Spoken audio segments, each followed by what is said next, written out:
আপনি তো সাহারি খেতে উঠেন, আপনি জানেন ওই সময়টার দাম কত? আমরা বেশিরভাগ মানুষ জানি না ভোর রাতের এই সময়টার দাম কত। আরে ভাই, এই সময়ের দোয়া 1 মিনিটের দোয়া অন্য সময়ের 100 মিনিটের সমান না। অন্য সময়ের 100 মিনিটও এই ভোর রাতের 1 মিনিটের সমান না। এত মূল্যবান সময়। সাহারি খেতে উঠছেন, সাহারি খান, ভালো কথা, কিন্তু সাহারি খাওয়ার আগে পরে 10টা মিনিট জায়নামাজে মুসল্লাতে দাঁড়ান, একটু 2 রাকাত নামাজ পড়ে। এই সময়টা দোয়া কবুল হয়। আল্লাহ ডেকে ডেকে বান্দাকে দেন। একটু হাত তোলেন, চেষ্টা করবেন তো ইনশাআল্লাহ? সাহারি খেতে উঠে দোয়া করবো তো ইনশাআল্লাহ? আপনার বাসার এক কোনায় চলে যাবেন, একটু আলো আধারিতে চলে যাবেন, সেখানে গিয়ে বসে আল্লাহর কাছে একটু কথা বলবেন।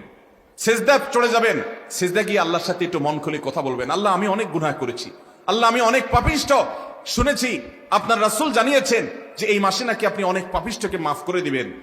আল্লাহ, আপনি নাকি অনেক জাহান্নামে যাদের নাম চলে গেছে জাহান্নামী তালিকাভুক্ত, তাদেরকে মুক্ত করে জান্নাত দিয়ে দিবেন, আপনি নাকি ওয়াদা করেছেন। আল্লাহ, আমাকে একটু তাদের মধ্যে শামিল করে দেন। আল্লাহ, আপনি দিলে আপনার কোনো অভাব হবে না। আল্লাহর সাথে একটু কথা বলা, মুনাজাত করা ভোর রাতে করার চেষ্টা করবো তো ইনশাআল্লাহ? ঘরের এক কোনায় চলে যাবেন, সাহারিটা আগে আগে খেয়ে শেষ করবেন, আজানের এখনো 15 মিনিট বাকি।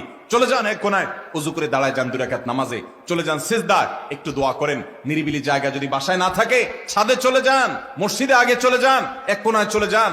এই সময়ের 10টা মিনিট অন্য সময়ের ঘন্টাকে ঘন্টার চাইতে মূল্যবান। চেষ্টা করবো তো ইনশাআল্লাহ?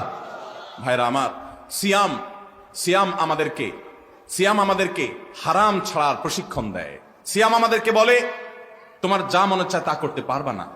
অনেক অবৈধ কাজ করার সুযোগ আসে, তোমার মনেও চায়, কিন্তু করা যাবে না। কারণ যে তুমি রোজা রয়েছো, রোজা রেখে তুমি ট্রেনিং নিয়েছো যে পানি থাকলেই খাওয়া পান করা যাবে না, খাদ্য থাকলেই খাওয়া যাবে না, ক্ষুধা থাকলেই খাওয়া যাবে না, আল্লাহর ভয়ে বেঁচে থাকতে হবে। এই বিষয়টাকে সামগ্রিক জীবনে অ্যাপ্লাই যেন করি, সেই শিক্ষাটাই রমজানের রোজা আমাদেরকে দেয়। আল্লাহ আমাদেরকে সেই শিক্ষা গ্রহণ করার তৌফিক দান করুন। ভাইরা আমার, এক কথা বুঝতে চান, এক কথায় যদি বলি রোজা কি, তাহলে আপনি বলতে পারেন রোজা বলা হয় সবরের নাম। রোজা কিসের নাম ভাই? সবরের নাম। ওই যে ক্ষুধা আছে, খাবারও আছে, তৃষ্ণা আছে, পানিও আছে, তারপরও খাচ্ছেন না, এর নাম সবর। এর নাম কি? ধৈর্য ধারণ করা, নিজেকে নিয়ন্ত্রণ করতে শিখা। আমাদের যুবকদেরকে উচ্ছৃঙ্খল হওয়ার জন্য হাজারটা আয়োজন ভোগবাদী এই সমাজে আছে। ইসলাম শুধু বলে ভোগ নয়, ত্যাগ করতে শিখো, কন্ট্রোল করতে শিখো, নিয়ন্ত্রণ করতে শিখো নিজেকে। যেখানে সেখানে ডাইরেক্ট হয়ে যাওয়া নয়, নিজেকে আটকে রাখা, নিয়ন্ত্রণ করা, সবর করা। সবর মানে শুধু বিপদে ধৈর্য ধারণ করার নামই সবর নয়। সবর মানে নিজেকে যে কোনো কাজে আবদ্ধ করে ফেলা, এটা হলো সবর।